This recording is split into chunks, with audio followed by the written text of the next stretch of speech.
This happened in June of 2017, and it's the reason I'll never set foot in the Gobi Desert again. I was part of a small documentary crew filming a piece about nomadic herders in southern Mongolia, about 200 miles northwest of the Chinese border. The kind of place where civilization feels like a distant memory, and the landscape stretches endlessly in every direction, just sand, rock, and the occasional cluster of vegetation struggling to survive. Our base camp was set up near a small settlement of 3 gur tents, traditional Mongolian dwellings that housed a family of herders who'd agreed to let us film their daily routines. The camp itself was basic: 4 tents for our crew of 6, an equipment trailer, 2 Land Rovers, and a portable generator that we only ran for a few hours each evening to conserve fuel. My tent was positioned on the eastern edge of camp, about 30 feet from the nearest crew member, facing an expanse of sand dunes that seemed to shift and reshape themselves with every gust of wind. I was there as the assistant camera operator and general production support, which meant I did everything from setting up shots to making sure we had enough water and fuel. It was my first international documentary project, and I was 24 years old, eager to prove myself and maybe a little too willing to dismiss the warnings and stories the locals kept telling us. The Gobi in summer is unforgiving. Daytime temperatures regularly exceeded 110 degrees Fahrenheit, forcing us to do most of our filming in the early morning and late evening. At night, the temperature would plummet to the low 60s, sometimes even into the 50s. The temperature swings were brutal, but the isolation was worse. Our nearest contact with the outside world was a satellite phone with limited battery life, and the closest town with any real infrastructure was a 6-hour drive across some of the most inhospitable terrain I'd ever seen. The family we were filming had lived in that region for 3 generations. The patriarch, a man named Batar, who looked to be in his late 60s but was probably younger, spoke limited English, but his grandson, Timur, who was about my age, served as our translator. Timur had spent a few years in Ulaanbaatar, the capital, and was more comfortable bridging the gap between his family's traditional lifestyle and our modern film crew. Our days fell into a predictable rhythm. We'd wake before sunrise, around 4:30 a.m., and film the family as they tended to their small herd of goats and camels. The light at that hour was perfect, golden and soft, painting the desert in shades of amber and ochre. By 9 a.m., the heat would become oppressive, and we'd retreat to our tents to review footage, charge batteries, and wait for the evening when we could film again. Dinner was usually around 8 p.m., after which we'd sit around a small fire, and Batar would tell stories through Timur's translation.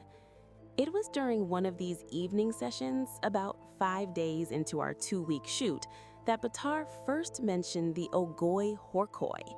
Timur translated the name as intestine worm, but when I asked what that meant, he seemed uncomfortable.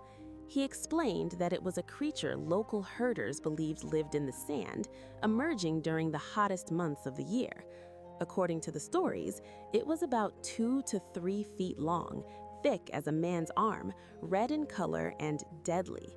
Batar claims it could kill a person or animal from several feet away, either by spitting a corrosive venom or by generating some kind of electric shock. Our director, Marcus, a British guy in his mid-40s who'd made documentaries all over the world, laughed it off.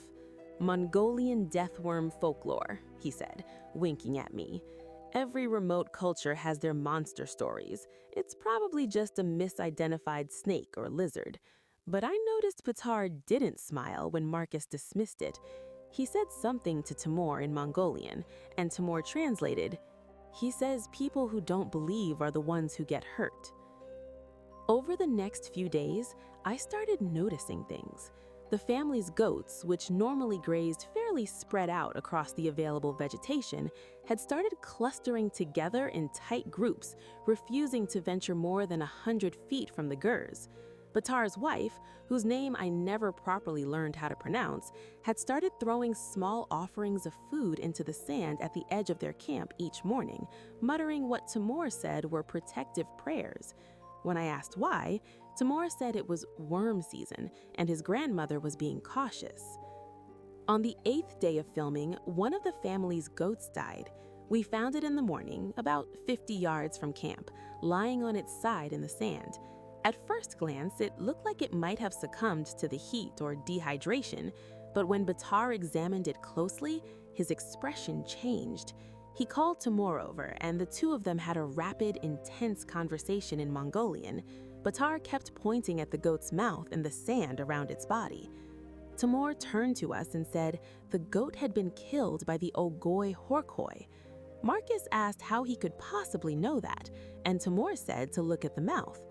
The goat's lips and tongue were severely burned, almost corroded, and there was a dark, oily residue around its muzzle. The sand in a small radius around the body had a strange discoloration, like it had been scorched or chemically altered. There was also a distinctive smell, something like burning rubber mixed with sulfur. Marcus remained skeptical, suggesting it might have eaten something toxic or been bitten by a venomous snake we weren't familiar with.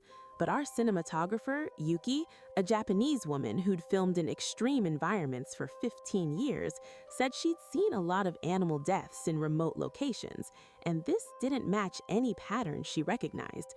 The burning on the mouth was too severe, too uniform, and there were no bite marks, no signs of a struggle, no tracks leading to or away from the body. Batar insisted we move our camp.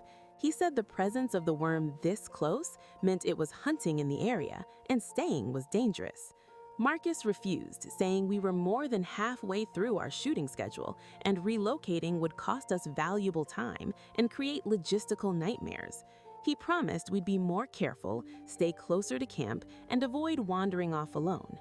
Batar shook his head and said something to Timur. The translation, "The worm doesn't care about your schedule." That night, I had trouble sleeping. The wind had picked up, creating this low whistling sound as it moved across the dunes. Around 2 a.m., I heard what I thought was one of the goats bleeding in distress. I sat up in my tent, listening. The sound came again, but it didn't quite sound like a goat. It was higher pitched, almost like a hiss or a whistle, but with this weird warbling quality that made it hard to pinpoint the direction. I grabbed my flashlight and unzipped my tent, intending to check on the animals. The moon was a thin crescent that night, providing almost no light, and my flashlight beam seemed to get swallowed by the darkness after about 20 feet. The temperature had dropped significantly, and I could see my breath in the beam of the flashlight. The sound had stopped, replaced by an eerie silence. No wind, no animal sounds, nothing. I took a few steps toward where the family kept their goats penned, maybe 40 feet from my tent. As I walked, I noticed the sand under my feet felt different, warmer than it should have been, and slightly damp, which made no sense given how dry the desert was. I crouched down and touched the sand with my hand. It was definitely warm, almost hot in spots, and there was that same oily residue I'd seen around the dead goat. That's when I saw the trail. In my flashlight beam, cutting across the sand from left to right, was a track unlike anything I'd ever seen. It was about 6 inches wide, perfectly linear, like something heavy and cylindrical had been dragged or had moved across the surface. The sand on either side of the trail had that scorched appearance, darker than the surrounding area. The trail led from the direction of the dunes toward our camp, passing within 10 feet of my tent before curving away toward the goat pen. My heart started pounding.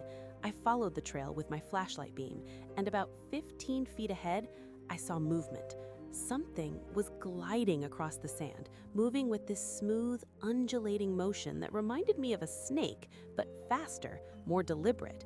It was thick, maybe 4 or 5 inches in diameter, and in the beam of my flashlight, it appeared dark red, almost crimson, with a segmented surface that looked both smooth and textured at the same time. I froze. absolutely paralyzed. The creature, whatever it was, continued moving for another few seconds before it seemed to sense my light. It stopped. Then, in a movement that still gives me nightmares, it raised one end of its body off the ground, maybe 8 or 9 inches, and oriented itself toward me. I couldn't see any eyes, couldn't see a mouth, but I knew with absolute certainty that it was aware of me, that it was looking at me, evaluating me. I should mention, my name is Fernanda, and I run this channel, The Hidden Archive, because of experiences like this one. Encounters with things that exist in the gaps of our understanding, creatures that science hasn't cataloged or has dismissed as folklore. And standing in the Gobi Desert at 2 a.m., watching this thing orient itself toward me, I understood that everything I thought I knew about the natural world was incomplete. The creature held that position for what felt like an eternity, but was probably only 5 or 6 seconds. Then it did something that made every hair on my body stand up. The end that was raised began to vibrate, creating a low humming sound that I could feel in my chest as much as hear. The vibration increased in frequency, and small grains of sand around it began to jump and scatter, like the creature was generating some kind of field or resonance. I knew I should run, should back away, should do something, but my body wouldn't respond. It was like the fear had short-circuited my ability to move. I just stood there, watching, flashlight shaking in my hand. Then, without warning, the creature's raised end opened. I saw it clearly. The end split into 4 sections, like petals of a flower, revealing an inner cavity that was lighter in color, almost pink or flesh-toned. And in the center of that cavity, I saw what looked like small, hair-like projections, hundreds of them, moving independently. That broke my paralysis. I stumbled backward, nearly falling, and started yelling, "Marcus! Yuki! Someone!" My voice came out as barely more than a croak at first, but I kept yelling, backing toward my tent without taking my eyes off the creature. It remained in that upright position, the opened end still oriented toward me, but it didn't advance. It just watched. I heard movement from the other tents. Marcus emerged first, holding a battery-powered lantern, followed by Yuki with a camera. "What the hell is going on?" Marcus called out. I pointed at the creature with my flashlight, my hand shaking so badly the beam was bouncing erratically. "There, right there, the worm! It's real!" Marcus directed his lantern toward where I was pointing. The creature was still there, still upright, but as the stronger light from Marcus's lantern hit it, it reacted. The opened end closed rapidly, the segments folding back into a seamless surface. Then it dropped back to the sand and began moving, fast, faster than anything that size should be able to move through loose sand. It was heading back toward the dunes. "Get the camera on it!" Marcus shouted at Yuki. She raised her camera, but the creature was moving so quickly and erratically that I'm not sure she got clear footage. Within seconds, it had covered 30 feet, then 50, then it was at the base of the nearest dune, and then it dove.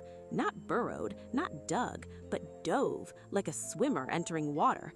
The front end of its body simply disappeared into the sand as if the sand was liquid, and the rest of its body followed in one smooth motion. Within 3 seconds, it was completely gone, leaving only that scorched trail in its wake and a small disturbance in the sand where it had entered. The 4 of us stood there in silence. Batar and his family had emerged from their gairs, and I could see Batar nodding slowly, like this confirmed something he'd known all along. Tomor came over to us and said, "That was the olgoi-khorkhoi. You're lucky. If it had spit at you, you would be dead." None of us slept the rest of that night. Marcus, who had been so dismissive of the stories, was visibly shaken. Yuki reviewed the footage she had captured, but the creature was moving so quickly and erratically that all she had were a few seconds of a dark, blurry shape moving across sand. You could see it was something, but you couldn't identify what. The size was apparent, the movement was clear, but details were impossible to make out. At first light, around 5 a.m., we went out to examine the trail more carefully.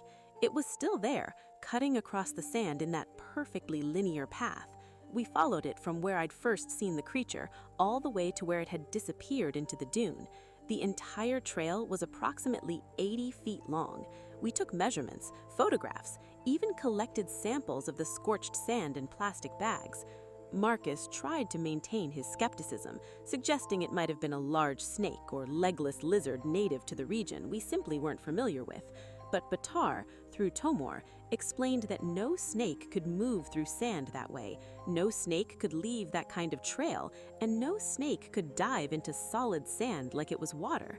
He said the olgoi-khorkhoi was something else, something that had lived in the Gobi longer than people have been keeping records. What really convinced us all something genuinely unusual had happened was what we found later that morning. 2 more goats had died during the night. We found them about 70 feet from camp, in the direction opposite from where I had seen the creature.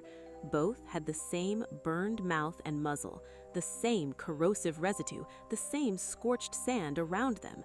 But here's what made it undeniable. There was a trail leading from where I'd seen the creature dive into the sand, going underground, emerging near where the goats had been, and then disappearing back into the sand again.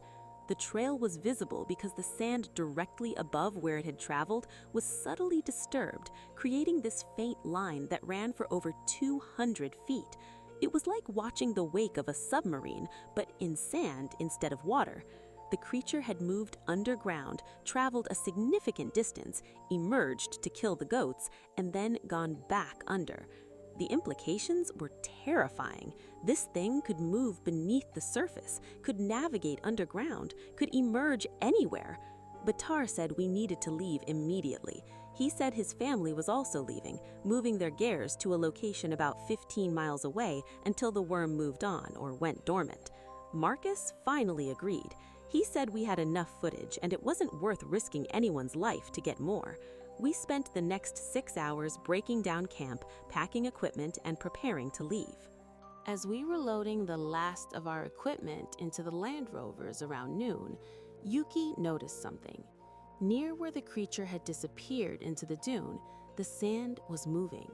Not from wind, but from underneath, like something was circling below the surface, creating subtle shifts and ripples. We all stopped and watched as this disturbance moved in a wide arc, maybe 30 feet in diameter, right at the edge of where our camp had been. "It's still here," Tamur said quietly. "It's waiting to see if we leave." That thought, that this creature was intelligent enough to wait, to watch, to make decisions, was somehow more terrifying than its physical appearance or its ability to kill. This wasn't just a predator operating on instinct. This was something that understood cause and effect, that recognized we were intruders in its territory. We left within 20 minutes. The drive out of that region felt like the longest 6 hours of my life. Every time we stopped to check the map or adjust our route, I found myself scanning the sand for signs of movement, for trails, for anything that might indicate the creature was following us. Batar's family left about an hour after we did, their camels loaded with their gurs and possessions, heading in a different direction. When we got back to Ulaanbaatar 3 days later, we reported what we'd seen to the local university that had helped arrange our permits. They listened politely, examined our photos and the sand samples, and told us they'd look into it. We never heard back from them. The sand samples we'd collected showed unusual chemical compositions, high levels of certain minerals that shouldn't have been present in that concentration, but nothing that definitively proved what we'd encountered. Marcus submitted our documentary to several networks and streaming platforms. It was rejected by all of them. The reason given was usually that it was incomplete or lacked a clear narrative arc. I think the real reason was that our footage of the creature was too poor quality to be convincing, and the story we were telling was too unbelievable without better evidence. The project was shelved. As far as I know, the footage sits in a hard drive in Marcus's storage unit in London. Here's what I haven't told anyone except the other crew members until now. About a week after we returned to Ulaanbaatar, we received a message from Tamur. His grandfather, Batar, had died. Heart attack, the doctor said. But Tamur said something else in his message that has haunted me ever since. He said that 3 days after we left, his family's new camp was visited by the olgoi-khorkhoi. His grandmother had seen it approaching and had thrown offerings to it, begging it to spare them. According to Timur, the creature had circled their camp 3 times, leaving trails in the sand, and then had disappeared. But Batar had been convinced it was angry that we'd invaded its territory, that we'd shined lights on it, that we'd tried to document it. He believes the creature had marked our camp, marked us, and that it would eventually find a way to punish that transgression. 4 days later, Batar died. The doctors said heart attack. Timur said his grandfather died of fear. I tried to tell myself it was coincidence, that Batar was an old man living a hard life in a harsh environment, that heart attacks happen, but I couldn't shake the image of that creature raising itself up, opening that four-petaled end, examining me with whatever senses it possessed. And I couldn't forget Timur's final message. My grandmother says the worm never forgets. She says you should be careful for the rest of your life. I've had periodic nightmares ever since, dreams where I'm back in that desert, where I feel the sand growing warm beneath me, where I see trails appearing in the ground around my tent. I moved to the United States from the UK 2 years ago, partly for work, but also because there's no desert here where I live. No Gobi, no sand dunes, no possibility of that thing finding me. Logically, I know that's absurd, but logic doesn't have much power when you've seen something that shouldn't exist, something that moved like it was partially in our reality and partially in something else. The Mongolian death worm, the olgoi-khorkhoi, has been reported by herders, travelers, and researchers for over a century. Every report describes essentially the same creature, 2 to 3 feet long, thick as a human arm, red or dark crimson, capable of killing at a distance, able to move through sand like water. And every report is dismissed by mainstream science as folklore, misidentification, or exaggeration. But I've seen it. I've watched it move, watched it hunt, watched it disappear into solid sand. There are ecosystems we haven't fully explored, species we haven't documented, and creatures that exist in environments so harsh and remote that our chances of studying them are minimal. The Gobi Desert is one of the least hospitable places on Earth. We spent 2 weeks there and covered maybe 40 square miles of territory.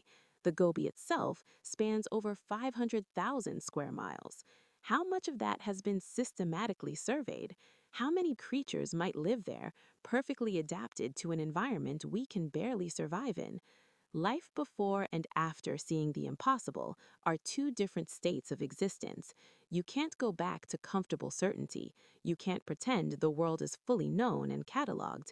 And you start to wonder what else is out there, in the deserts, in the oceans, in the deep forests, things that have learned to avoid us, things that we've relegated to folklore because accepting their existence would mean accepting how little we truly understand. If you've encountered something in a remote location that defied explanation, something that made you question what science tells us is possible, share your story in the comments below. And if you want more first-hand accounts of encounters with cryptids and unexplained phenomena from around the world, make sure to subscribe to the Hidden Archive and hit that notification bell. Thanks for watching. I'm Fernanda, and I'll see you in the next one.